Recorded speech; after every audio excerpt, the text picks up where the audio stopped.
Hi everybody, Dan Illman, Mike Beer, the DRFBets Race of the Day for Thursday, August the 22nd, race number 9 at the Spa. It's the $100,000 Riskaverse Stakes for 3-year-old fillies going 1 mile on the inner turf. You can bet the Riskaverse. You're going to want to get involved all Travers week long at Saratoga with a DRFBets account. Sign up at drf.com/bet. Get that $100 in deposit matches and start punching away this Travers week at the Spa. Let's meet the field for the Riskaverse. You can access free formulator past performances for this race on the Race of the Day event page at drf.com. Download them, handicap along with us. We'll take the field in post position order. Varenka's ineligible for the race. She dead heated for a win in a graded stake last weekend at Saratoga.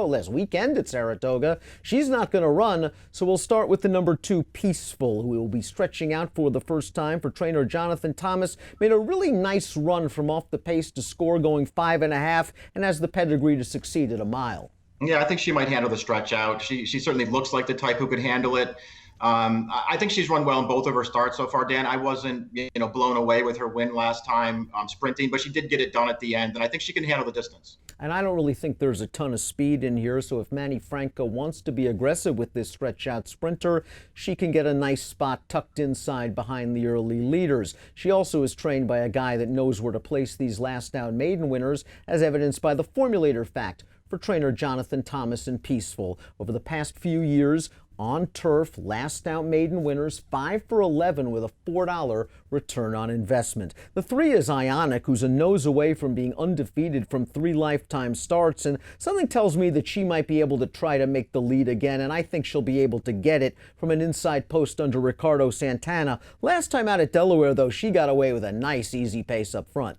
Yeah, that was a very soft trip she had on the lead, and she was better than those horses anyway. So once she got loose, they were never going to beat her, but she still ran well. I thought she ran well in her 2 prior starts as well. So there were things to like about her. She's just going to have to improve to beat this field, I think. The 4 Queen of Bees is entered main track only. She would be very, very tough to beat if this race is washed off the turf. We don't want to see her. We want a nice, good betting race here on the grass. We'll move to the 5 All Quality, and we'll throw up the Timeform US Pace Projector.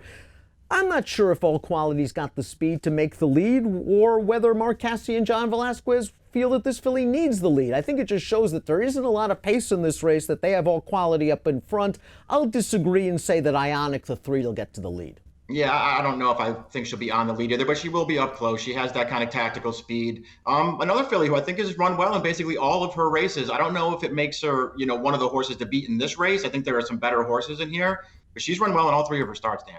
Chad Brown is a very dangerous contender in here in the number 6, Catch a Bid, who looked so good winning her career debut. And then in her first race against winners, she made the first run into that race with a big 4-wide move. And turning into the stretch, she showed a really quick turn of foot to open up on the leaders. And it took Varenka, the next out dead heat winner of that graded Lake Placid, to just pip her on the wire. I think this filly has a ton of ability. The question is, does she get enough pace? Yeah, I mean, we'll see what happens as far as the trip goes. I think she should be fine in that regard. Listen, she was just an eye-catching debut winner, really, really impressive, and she ran even better last time. It just, Varenka just happened to be a little bit better than her. To me, she's a handful in this race. I wonder if the 7 Delika's a little bit pace dependent. 2 starts back, she got a nice quick pace to run at Churchill Downs, half of 47. She came running and she just got up. Last time out in the Hot Tooth at Arlington, a race that's produced a couple of minor next out winners with 81 and 82 buyers, there was not a lot of pace going on in that mile in a 16th race, and she just didn't fire. Formulator fact for Al Stahl,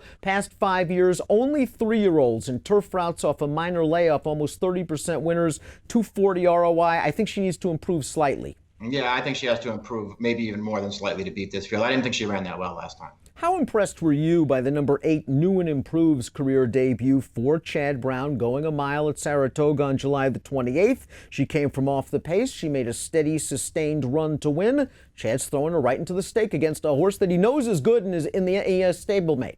I was pretty impressed with her debut. I thought she ran really well, didn't break that great, but just always traveled in that race, won the race very easily, handwritten at the end. I doubt it means anything, Dan, but Castellano, was the regular rider of Catch a Bid. He's riding this horse. He's not riding that one. I don't care about stuff like that, but it's something to consider. Xanthique was a really sharp claim by Tom Morley for $50,000, realizing that this daughter of Into Mischief might be better suited to the turf. He immediately switched surfaces, won 2 races in a row. What did you think of the trip last time out behind Varenka and Catch a Bid? Short comment says, behind foes through stretch. Would she have done better with a clearer run? I think she probably would have done better. I think it was really hard to tell what was really going to happen in there. She wasn't going to win, but she was blocked through the entire stretch, and she's really improved on turf. Fascinating European invader completes this field. That's the 10, Hotsy Totsy, who is third of 27 in only her 4th lifetime start last time out at Ascot. The runner-up came back to finish 3rd in a listed stakes race. She's here off of just a little bit of a layoff. She's getting Lasix for Christophe Clement. I think she fits really well with these horses. I do too, and I think it's very interesting that they're coming back relatively quickly to run her over here too, because she just ran in June. Listen, she has speed over there. She wired those 2 fields, 2 and 3 back. She had a little bit of a trip last time in that big field. This filly's okay, and she's got speed from an outside post. Let's take a look at our top picks for Thursday's DRFBets Race of the Day. We were taken with Catch a Bid's debut. I liked the way she ran last time out. It took a good horse to run her down. I'm going with Catch a Bid, and I'm going to use her over Hotsy Totsy. I'm scared of New and Improved. Yeah, that's the way I looked at it too. I put Catch a Bid on top over New and Improved or Stablemate, and I put Hotsy Totsy third. Mike's going 6-8. I'm going 6-10 in the Riskaverse Thursday's DRFBets Race of the Day. Make sure you get involved with that DRFBets account, that $100 deposit match. Easy sign up, drf.com/bet. Approximate post time for the Riskaverse, 5:06 Eastern. Good luck.